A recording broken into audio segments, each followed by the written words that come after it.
तुम ये मुझे कहाँ ले आई निशी? वो वजह तुम्हारे चारों तरफ इन हवाओं में घूम रही है करण, लेकिन तुम उसे देख नहीं सकते। मत छीनो मेरे जीने की आखिरी वजह, मेरा बच्चा। नहीं करण, नहीं। अभी तो करण खुद ही अपनी मौजूदगी वाली जगह पर किसी भूल भुलैया की तरह खोया हुआ था।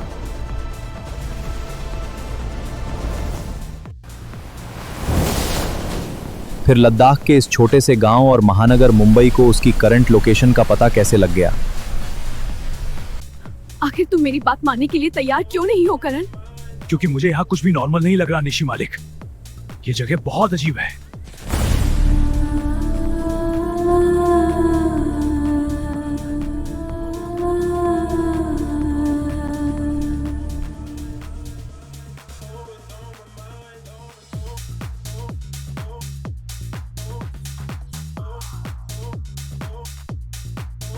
Some of the scientific concepts presented in this program are inspired by real-world quantum science.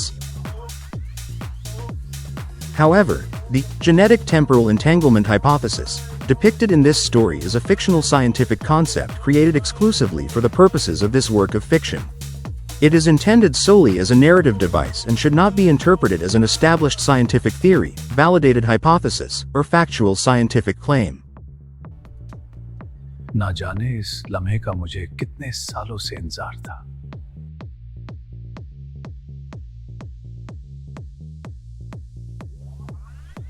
Welcome to the world of quantum science Karan. जी हाँ, सही सुना आपने। अभी अभी प्रोफेसर नीरज सिन्हा ने क्वांटम साइंस का ही नाम लिया था। और अब यह भी कंफर्म हो गया कि यह कहानी किसी अंधविश्वास या जादू टोने से प्रेरित नहीं थी। लेकिन क्वांटम साइंस कहते किसे है? क्या यह कोई नई तरह की साइंस है?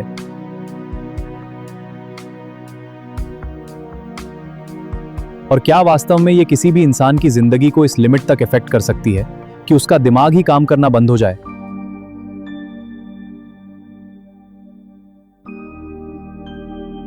क्योंकि अब यह श्योर हो चुका था कि करण किसी वहम में नहीं जी रहा था।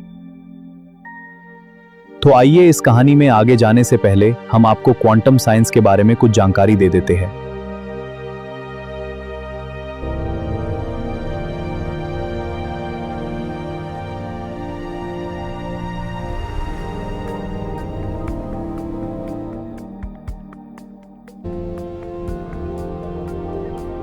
हम में से ज्यादातर लोग अब तक इस शब्द को केवल सुनते ही आए होंगे, लेकिन आज हमने आपको इस जादुई दुनिया में घुमाने का भी इंतजाम किया है। यकीन मानिए कि आपका ये अनुभव अद्भुत होगा। पर हाँ, हम आपके सामने ये भी क्लियर कर देना चाहते हैं कि इस शो के इंसिडेंट्स क्वांटम साइंस से प्रेरित जरूर है, लेकिन इन बातों को साइंटिफिकली प्रूव्ड मानकर आप इसे सही मत मान लीजिएगा।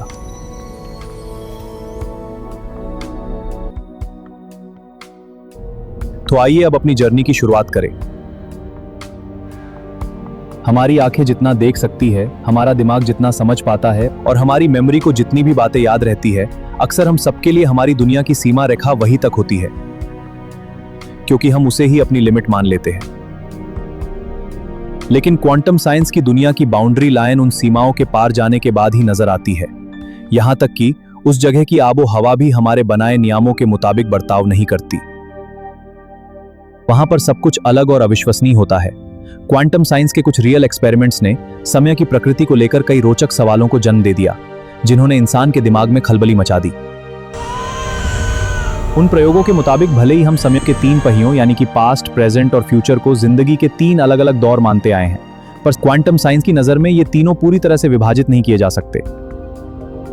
और इसी से प्रेरित होकर इस कहानी में एक इमेजिनरी थियरी का ताना बाना बुना गया, जिसका कहना था कि समय केवल गुजरता नहीं, बल्कि उसके हर एक पल की अपनी एक अलग पहचान और अस्तित्व है। और अगर समय का हर लम्हा किसी दूसरे लम्हे से कनेक्टेड हो, तो क्या समय के दो बिंदु एक दूसरे को इफेक्ट कर सकते हैं?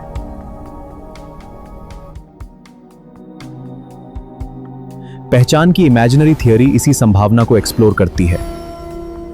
और अगर समय के एक हिस्से में कोई बदलाव होने लगे, तो उसका असर समय के बाकी के हिस्सों पर भी दिख सकता है, और शायद किसी अनजाने पल में कोई उस असर को महसूस भी कर लेता है।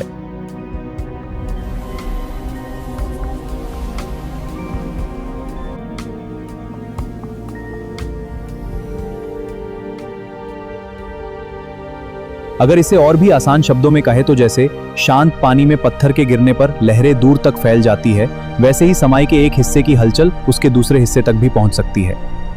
कोई जरूरी नहीं कि ये सब हमें नजर आए, लेकिन अगर कहीं वास्तव में ऐसा हो गया तो किसी एक टाइम फ्रेम की घटना दूसरे टाइम फ्रेम को भी अफेक्ट कर देगी, और वो टाइम फ्रेम जिंदगी के किसी भी पल का हो सकता है। मत करो मेरे साथ ऐसा करण, प्लीज। लेकिन इस तरह की संभावना के सही साबित होने की कंडीशन में इंसान के किसी भी कर्म का परिणाम केवल उसके आज या आने वाले कल तक ही सीमित नहीं रह जाएगा, बल्कि कर्म के वो पल अपनी टाइमलाइन के किसी भी पल से मिल सकते हैं।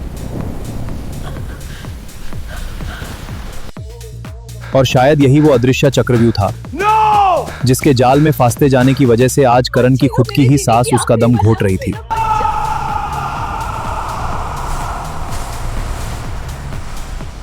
पर अभी इस बारे में कंफर्म होकर कुछ भी कह पाना काफी मुश्किल था,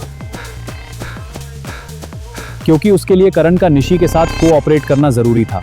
अब भी जिसकी गुंजाइश कम ही दिख रही थी, क्योंकि बिना सच्चाई बताए करण एचआरडी का भरोसा जीत पाना नामुमकिन के जैसा ही था।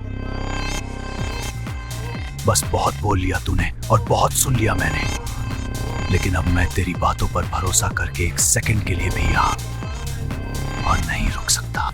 मैं तुम्हें तकलीफ में देखकर ही यहाँ लाई थी करण, पर तुम शायद अपने कंफर्ट जोन से बाहर नहीं आना चाहते, या फिर तुमने अपने सपनों के साथ जीना सीख लिया है। भले ही तुम मेरी बात का यकीन ना करो, लेकिन तुम्हारा ट्रीटमेंट केवल इसी जगह पर हो सकता है, and I am not lying. फिर भी अगर तुम यहाँ से वापस जाना चाहते हो तो जा सकते हो। Bullshit to your bloody treatment, Nishi Malik. Where's the hospital? Where's the doctor? There's nobody here. This is just a tourist place. शायद ट्रीटमेंट शब्द को सुनकर हमारा रिएक्शन भी करण के जैसा ही रहता। साफ साफ बोल क्यों नहीं देते करण एचआरडी कि तुम रिस्क लेने से घबराते हो?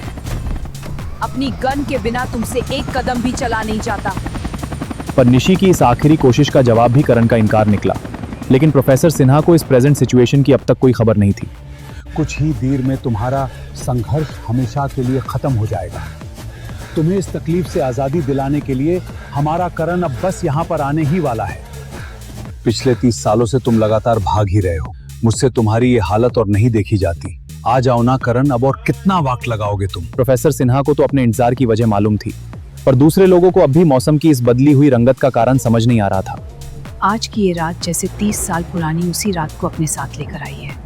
उस रात भी बिल्कुल ऐसा ही तूफान आया हुआ था। आसमान जमीन पर आता महसूस हो रहा था। मत घबराओ, ये तूफान भी गुजर जाएगा।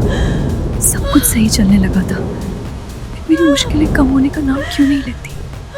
उधर करण के वापस लौट जाने की न्यूज लैब तक भी पहुंच गई। Karan is heading back. Inform Professor Sinha that Nishi has failed her mission. Inform Professor Sinha that Nishi failed her mission. Inform Professor Sinha that Nishi failed her mission. Inform Professor Sinha that Nishi failed her mission.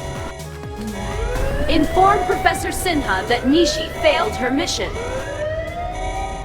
ये जानकर professor Sinha के शरीर का सारा खून जैसे सूखना शुरू हो गया।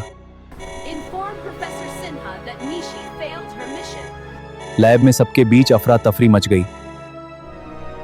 ये तुमने क्या कर दिया करण? तुम इतने पत्थर दिल कैसे हो सकते हो? शायद सच में तुम्हें दूसरों की परवाह करना नहीं आता। मैं तुम्हें कैसे बताऊं कि अपनी जिस पहचान को पाने के लिए तुम सालों से बेचैन थे, अब वो तुम्हें कभी नहीं मिल पाएगी, क्योंकि तुमने खुद अपने ही हाथों से उसे हासिल करने का इकलौता मौका खो दिया है।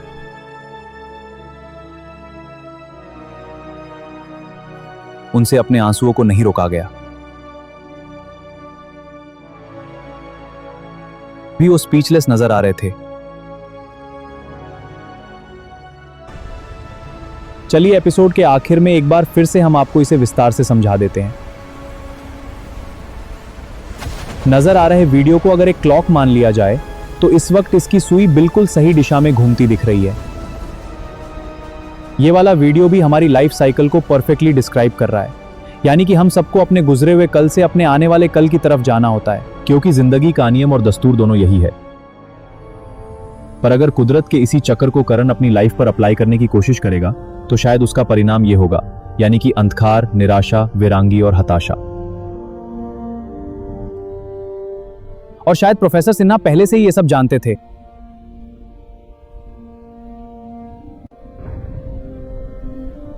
इसलिए उन्होंने वो करने का फैसला लिया जिसका एक एक स्टेप इस सृष्टि के कानून के खिलाफ जाता था।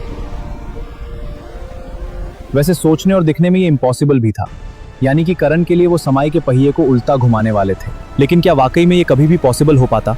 इसके लिए तो करण का यहाँ वापस आना जरूरी था। पर क्या ऐसा हो पाएगा? क्या प्रोफेसर सिन्हा करण को यहाँ फिर से वापस बुला पाएंगे? इन सारे सवालों के जवाब आपको पहचान के आने वाले एपिसोड्स में मिलने वाले हैं, इसलिए आप हर एक एपिसोड में हमारे साथ बने रहिएगा। ये तलाश है मेरी पहचान की, ये तलाश है